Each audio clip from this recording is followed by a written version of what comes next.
Modern physics series का ये lecture 5 है। पिछले लेक्चर में हमने रेडिएशन फोर्स और प्रेशर की थियरी देखी थी, डेरिवेशन सारे किए थे। आज हम उस थियरी को काम में लगाएंगे। पूरे 8 न्यूमेरिकल प्रॉब्लम सॉल्व करेंगे। पहले 4 होंगे बेसिक और फिर 4 थोड़े से एडवांस। एडवांस इसलिए कि इनमें इंटीग्रेशन लगेगा और ये भी एक पैटर्न है इंटीग्रेशन की। ओके, तो बेटर है कि आप नोटबुक निकाल लो, रेडी रहो। चलिए तो फिर शुरू करते हैं। अच्छा, अब शुरू करने से पहले 1 मिनट में हमारा जो टूल बॉक्स लगने वाला है ना इस प्रॉब्लम के लिए, वो थोड़ा सा रिवाइज कर लेते हैं। चाहो तो इसका आप स्क्रीनशॉट भी ले लो, काम की चीज है। देखो, एब्सॉर्ब करने वाली सरफेस फोर्स हो जाएगा पावर अपॉन सी, प्रेशर है आई अपॉन सी। रिफ्लेक्ट में सब कुछ डबल, फोर्स 2 पावर अपॉन सी, प्रेशर 2 आई अपॉन। पार्शियल केस में ए प्लस आर इक्वल 1 होता है, एनर्जी कंजर्वेशन है तो pressure 1 plus R into I upon. Surface tilted हो तो क्या करेंगे, टिल्ट एंगल जो भी है थीटा है तो कॉस स्क्वायर थीटा से सीधा मल्टीप्लाई करो। और एक काम का शॉर्टकट देखो नीचे, अगर बीम पूरी एब्सॉर्ब हो रही है और उसकी पावर पी दी है तो फोर्स सीधा पी अपॉन सी। और एब्सॉर्ब होने वाली एनर्जी हमेशा होती है पर सेकंड है, पर सेकंड होती है एफ इंटू सी। ये दो चीजें हैं, आपको यूजफुल रहेगी अगर ये याद रहे तो, बड़े काम की चीज है। चलिए पहला एग्जांपल देखते हैं। सवाल देखो, एक ब्लैकेंड प्लेट पे लाइट गिर रही है, वेवलेंथ दिया हुआ है। अच्छा, ये फोर्स भी दे रखा है मतलब लाइट की वजह से, और पूछा है फोटॉन्स कितने होने चाहिए। देखिए, सबसे पहले तो यहाँ पे एक्सपेक्टेड ये है कि इस लेवल पे आपको एसआई यूनिट्स की ग्रिप होनी चाहिए। ठीक है, चलो तो आगे बढ़ते हैं। अभी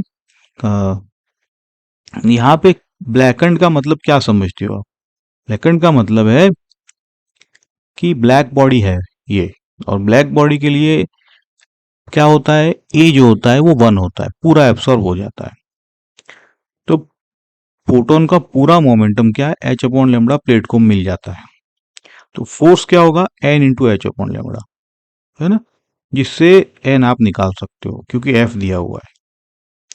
तो अब वैल्यूज डालो। अब जैसे मैंने कहा था, आपको सारा ऐसा यूनिट में रखना है, ऐसा यूनिट की ग्रुप होनी चाहिए। देखो, सब कुछ दिया है, एसआई में अगर नहीं है तो कन्वर्ट करके इसमें डाल दो।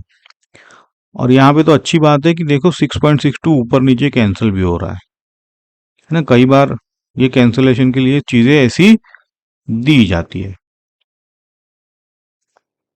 ठीक है, तो आपका एन 5 इंटू 10⁻²2 क्या आएगा, ये फोटॉन्स पर सेकंड। ये ध्यान रखो, इसीलिए कहता हूं यूनिट्स पे थोड़ा ध्यान रखो। अब पार्ट बी देखो, प्लेट का मास दिया हुआ है, स्पेसिफिक हीट दी हुई है। देखो यूनिट देखो, ध्यान से देखो, एसआई नहीं है तो एसआई में कन्वर्ट करो। पूछा है टेम्परेचर किस रेट से बढ़ेगा। तो यहाँ कॉन्सेप्ट क्या है, कॉन्सेप्ट यही है कि जो भी फोटोन की एनर्जी एब्सॉर्ब हो रही है वो हीट में बन जाएगी, बस इतना ही है। और हीट के लिए आपका क्या, बॉडी का हीट के लिए हमें पता है एम एस डेल्टा टी लगाते हैं। और एनर्जी कितनी मिल रही है उसको, एक फोटोन की एच सी बाय लेमड़ा, तो नंबर ऑफ फोटोन एन है, मल्टीप्लाई कर दो, टोटल एनर्जी मिल जाएगी, है ना। तो देखो टोटल एनर्जी कैसे मिली है, जो है ना N H C by lambda किया है, सारी वैल्यूज डाली है और निकल के आएगा जूल पर सेकंड, मतलब ये है ना, पावर बोलो, एनर्जी जूल पर एट। ओके, अब मैं यहाँ पे आपको अगेन रिमाइंड करूंगा कि इस कैलकुलेशन की थोड़ी थोड़ी आदत डालो, क्योंकि ये ऑब्जर्वेशन है कि किताबों में भी 20 to 30% यहाँ पे गलतियां हो है। तो अनलेस आप प्रैक्टिस नहीं करोगे पैटर्न नहीं दिखेगी, क्योंकि मॉडर्न फिजिक्स में ये सब आने वाला है, एच सी बाय लेमड़ा बार बार। चलो देखो, इसका एक स्मार्ट तरीका भी देखो। जो हमने ऑलरेडी कहा है, एब्सॉर्ब पावर क्या होता है, एनर्जी पर सेकंड, एफ इंटू सी। तो सीधा 6.62 इंटू 10⁻⁻5 इंटू सी की जो वैल्यू है स्पीड ऑफ लाइट की, तो ये भी वही निकल के आता है ना। बस इसमें इतना ही है कि आपको बिना फोटोन काउंट, थोड़ा सा एलिगेंट है, इतना ही। अब लास्ट स्टेप देखो, D T by D T, rate of change of temperature with time. ये क्या हो जाएगा भाई, ये तो होता है एनर्जी जो हमने निकाली divided by M S. M दिया है, एस दिया है ना। तो ऐसा यूनिट में दिया है तो सारा ऐसा यूनिट में निकल के आएगा। फिर ये फाइनल आंसर दिया है 0.4 डिग्री सेल्सियस पर सेकंड। तो ये केल्विन को सेल्सियस में कैसे कन्वर्ट करते हैं, या सेल्सियस और 10 केल्विन में क्या रिलेशन है, तो सेल्सियस प्लस 273 होता है केल्विन ना। तो ये सारी चीजें हैं। चलो एग्जांपल 2 देखते हैं। लाइट सोर्स का पावर दिया है, सामने एक ब्लॉक है। अच्छा, मतलब लाइट गिर रही है ब्लॉक पे, उस ब्लॉक का रिफ्लेक्शन कोएफिशिएंट 0.7 और एब्सॉर्प्शन कोएफिशिएंट 0.3। फोर्स कितना, देखो हमें तो सीधा फॉर्मूला पता है, लेकिन बेसिक से चलते हैं। तो रिफ्लेक्टेड पार्ट क्या होगा, 0.7 इंटू 2p/c, है ना। रिफ्लेक्टेड मतलब मल्टीप्लाई 2 करो, एब्सॉर्ब पार्ट क्या आएगा 0.3 इंटू p/c, दोनों को ऐड करो, है ना। तो ये है 1.4 प्लस 0.3 1.7, तो f इक्वल 1.7। अब अगर हम 1 प्लस आर करते, 1 प्लस आर, तो भी वही आ जाता, है ना। तो सीधा फॉर्मूला से भी कर सकते हो, बेसिक से भी दिखा दिया। तीसरा एग्जांपल कॉन्सेप्चुअल है, ध्यान से करेंगे। प्लेन लाइट वेव का इंटेंसिटी आई है, एक मिरर पे एंगल थीटा पे गिरता है। अब आपको पता है थीटा मतलब क्या करोगे, cos square theta, reflection coefficient rho, normal pressure पूछा है। अब प्रेशर हमेशा नॉर्मल कंपोनेंट से आता है ना। इंसिडेंट फोटोन का नॉर्मल मोमेंटम पर सेकंड पर एरिया क्या होगा, आई upon C cos square theta, है ना। ये दो कॉस थीटा कहां से आता है, एक टिल्टेड सरफेस पे कम पावर के लिए, सुनिए आप, दूसरा होता है नॉर्मल कंपोनेंट के लिए, समझे कि नहीं। अच्छा, तो reflection fraction rho opposite direction, मतलब contribution minus rho into I upon C cos square theta. तो माइनस माइनस प्लस होता है, तो इसीलिए ये नेट हो जाएगा 1 plus rho into I upon C cos square theta से मल्टीप्लाई। तो आंसर रहेगा pressure equals I upon C 1 plus rho cos square theta. सोचो अगर रो 1 होता तो केस 4 हो जाता अपना, अगर थीटा 0 होता तो स्ट्रेट केस हो जाता। तो ऐसे सब कनेक्टेड है चीजें।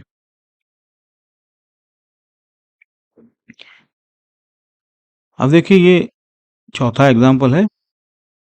एक स्ट्रिप स्ट्रिंग पे लटकी है जिसका मास m है, हॉरिजॉन्टल लाइट बीम वो पूरी एब्सॉर्ब कर रहा है, पावर w दे रखा है। स्ट्रिंग वर्टिकल से कितना एंगल थीटे पर झुकेगी या रुकेगी, या इक्विलिब्रियम कंडीशन है ये, मतलब क्या करोगे। अच्छा एग्जांपल है। फोर्स लिखोगे w अपॉन सी, हॉरिजॉन्टल है ये, है कि नहीं। देखो अब इक्विलिब्रियम में तीन फोर्सेस है, एम जी नीचे, एफ हॉरिजॉन्टल, टी कहाँ है, अलोंग द स्ट्रिंग। तो अलोंग द स्ट्रिंग के component T sine theta equals F और T cos theta equals M G, divide करो, टी कैंसल, ये तो बार बार किया हुआ है। तो tan theta equal to W upon C M G, तो थीटा हमें tan inverse W upon C M G. Insight है यहाँ पे, देखो लाइट जिसे हम वेटलेस समझते हैं, एक ऑब्जेक्ट को वो धक्का दे रही है ना। यही तो है रेडिएशन प्रेशर की पावर, समझे। और देखो कैसे फॉर्मूला का हमने यूज कर लिया है डायरेक्टली, थियरी का, है ना। चलो अब आते हैं इंटरेस्टिंग पार्ट पर, एडवांस प्रॉब्लम्स। इन चार प्रॉब्लम्स में एंगल और इंटेंसिटी सरफेस पे चेंज होते हैं। पहले अभी तक क्या था कि एक एंगल था, बात खत्म, लेकिन अब एंगल ही सरफेस पे चेंज हो रहा है, मतलब हर जगह एक जैसा नहीं, तो एक ही फॉर्मूला नहीं लगा सकते। तो इसका सॉल्यूशन क्या है? छोटा सा एलिमेंट डीए लो, उस पे फोर्स डीएफ निकालो और फिर पूरी सरफेस पे इंटीग्रेट कर दो। समझ गए? जो हमें पता है वो निकाल लो, फिर इंटीग्रेट करो। यही है मास्टर टेक्निक। तो चलिए देखते हैं।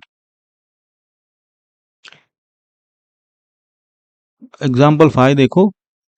सवाल क्या है कि एक isotropic point source power P एक सर्कुलर मिरर प्लेट, सर्कुलर है, एक्सिस पर रखा हुआ है एक्सिस। अच्छा, सोर्स और प्लेट के बीच का डिस्टेंस प्लेट के रेडियस से ईटा गुना ज्यादा है। यानी एल बोल दो, L upon R equal to eta. समझे ना? ये तो प्लेट आइडियल मिरर है, मतलब R equal to 1, light plate पर कितना फोर्स लगाएगी? अब ध्यान से, सोर्स से डिस्टेंस आर पर इंटेंसिटी क्या है?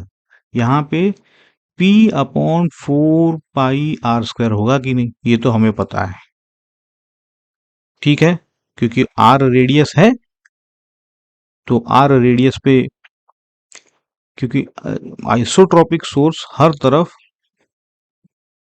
बराबर फेंकता है, ऐसा।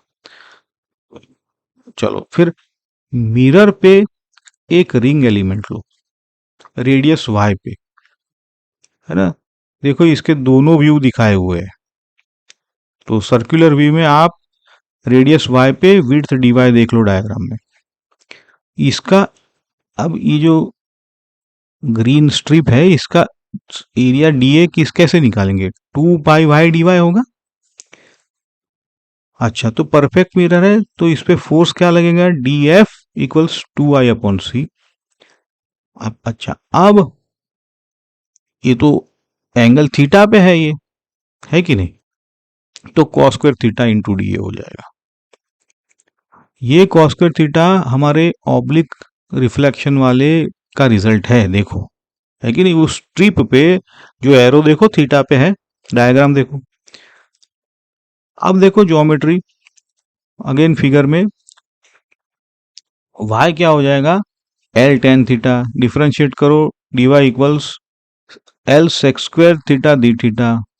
और एक रिलेशन है, cos theta equals L upon R. जो स्मॉल आर है ना, वो रेडियस है, पूरी रेडियस जो टेढ़ी है, टेढ़ा जो हाइपोटेनियस है वो स्मॉल आर है। अब इन सबको सब्स्टिट्यूट करो, है ना? यहाँ पे मैजिक होता है, सारे टर्म्स ब्यूटीफुली देखो कैंसल हो जाएंगे। आप एक स्टेप बाय स्टेप सब्स्टिट्यूट करो, तो ये सारी डस्ट जब सेटल होती है तो बचता है बहुत ही simple, d F equals P upon C into sine theta cos theta D theta.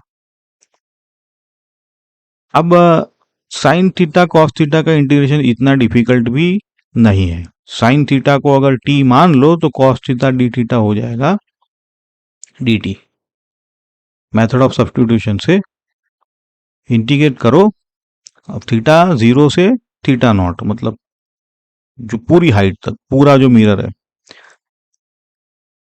Theta naught वो एंगल है जहां रे प्लेट के एज को मिरर के पूरा छूती है। तो जैसे कहा integral of sine theta cos theta, ये होता है साइन स्क्वायर थीटा अपॉन 2, दिखा है आपको, देखो। तो F equals P upon 2c into sine square theta nought. अब लास्ट स्टेप है, tan theta nought equals R, capital R है यहाँ पे, है ना? कैपिटल आर मिरर का रेडियस है, आर अपॉन एल हो जाएगा, जो इक्वल्स 1 अपॉन ईटा है, सॉरी 1 क्या, एल जो भी है।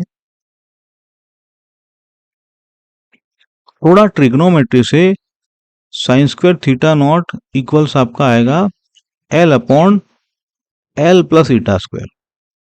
मतलब अभी तो ये तो आसान है, तो फाइनल आंसर आपका है F equals P upon two C into L upon L plus eta square, है ना। अच्छा रिजल्ट है, सुंदर रिजल्ट है।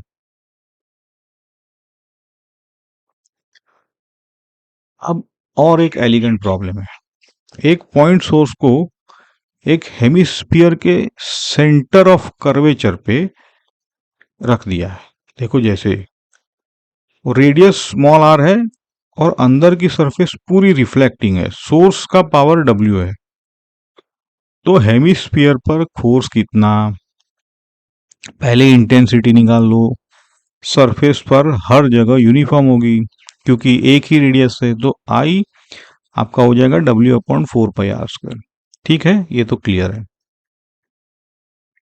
यहां एक इंपॉर्टेंट बात है, सोर्स सेंटर ऑफ कर्वेचर पे है, इसका मतलब हर रे सरफेस से बिल्कुल नॉर्मल गिरती है यानी 90 डिग्री पे, और रिफ्लेक्ट होके सीधी वापस सेंटर की तरफ। क्लियर है ये। अब एक एलिमेंट डी लो, जैसे दिखाया है, रिफ्लेक्शन की वजह से force D F equal to क्या हो जाएगा, 2w upon 4πr² into C into whole, ये पूरा का मल्टीप्लाई करो डीए से, क्योंकि डीए पे गिर रहा है। और ये फोर्स रेडियली आउटवर्ड है,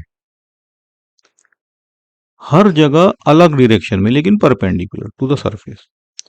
आप क्या करो, सिमेट्री यूज करो, सब रेडियल फोर्सेस के साइड कंपोनेंट कैंसिल हो जाते हैं, सिर्फ एक्सिस ओवाई के अलोंग कंपोनेंट बचता है। और ये ट्रिक सारी जगह पे आपको यूज होने वाली है, और वो है डी एफ कॉस थीटा, है ना। और एक ब्यूटीफुल ट्रिक है, देखो डी ए कॉस थीटा, ये एक्चुअली उस एलिमेंट का प्रोजेक्शन है रिम के प्लेन पर, देखो दिखाया है। और जब आप सारे एलिमेंट्स के प्रोजेक्शन जोड़ दो तो वो बन जाता है पूरा रिम का एरिया, यानी πr², है ना। ये हम प्रोजेक्शन ही लेते हैं, क्या कर सकते हैं। और तो F equals 2w upon 4πr²c into πr², और r² कैंसिल होके पाई भी कैंसिल हो जाता है, तो बचता है आपका, देखो F equals w upon 2c। बस, ये तो बहुत ही साफ सुथरा आंसर है, बिना किसी हैवी इंटीग्रेशन के, सिर्फ स्मार्ट प्रोजेक्शन से ये आया है, और प्रोजेक्शन तो होना ही है ना। अच्छा, अब एक क्लासिक जेई प्रॉब्लम है। एक यूनिफॉर्म लाइट बीम है, इंटेंसिटी आई है, लार्ज क्रॉस सेक्शन है, इसके रास्ते में एक परफेक्टली रिफ्लेक्टिंग सॉलिड स्पीयर रख दिया है जिसका रेडियस कैपिटल आर है। स्पीयर पर फोर्स कितना लगेगा। देखो, स्पीयर की फ्रंट सरफेस पर लाइट गिरती है, लेकिन हर पॉइंट पर एंगल क्या होगा, अलग है, तो इंटीग्रेशन ही तो रास्ता बचा। देखो डायग्राम में, तो एक रिंग स्ट्रिप लो, अगेन स्पीयर पर जो दिखाई है, देखो एंगल थीटा पे, एंगुलर विड्थ डी थीटा, तो इसका रेडियस आर साइन थीटा, देखा radius R sine theta vertical, तो स्ट्रिप का area D S equals 2πr sine theta into R D theta, R D theta उसका थिकनेस है। समझ गए ये सारा, एक बार देखो ध्यान से। अब इंपॉर्टेंट स्टेप है, लाइट बीम तो स्ट्रेट आ रही है, तो जो इफेक्टिव एरिया लाइट देख रही है वो तो स्ट्रिप का प्रोजेक्शन है बीम के परपेंडिकुलर प्लेन पे, तो वही है D A equal to D S cos theta हो जाएगा। स्पीयर रिफ्लेक्टिंग है, तो फोटोन एंगल थीटा पे, देखो थीटा पे ही तो है, थीटा पे है कि नहीं, देखो तो ये तो अपना टिल्टेड केस वाला हो गया, भले हॉरिजॉन्टल है लेकिन वो रिंग पे तो वो थीटा पे गिर रहा है, रिंग के लिए तो रिंग का देखो नॉर्मल कहाँ है ना, हॉरिजॉन्टल के साथ थीटा है, और उसका एक्सिस के along component D F X हो जाएगा 2i upon C into cos square theta D theta, sorry into D A, है ना। सब अब डाल दो ये आपका बन जाएगा 4 pi r² upon C into cos cubed theta sine theta d t. अब आप ये सिर्फ वैल्यूज डाले। अब इंटीग्रेट के लिए क्या करोगे, 0 से π/2 तक, और क्या ही थीटा कहां से कहां जाएगा तो पूरा प्रोजेक्शन मिल जाएगा। 0 से π/2 तक पूरी रिंग बन जाएगा प्रोजेक्शन यहां। और integral of cos cube theta sine theta दिखाया है, ये होता है 1/4। आसान है, कोई वही सब्सटीट्यूशन मेथड है। Sine theta equal to T assume करो, हो जाएगा। तो F equals 4 pi r² upon C into 1/4, है ना। तो F equals πr² I upon C.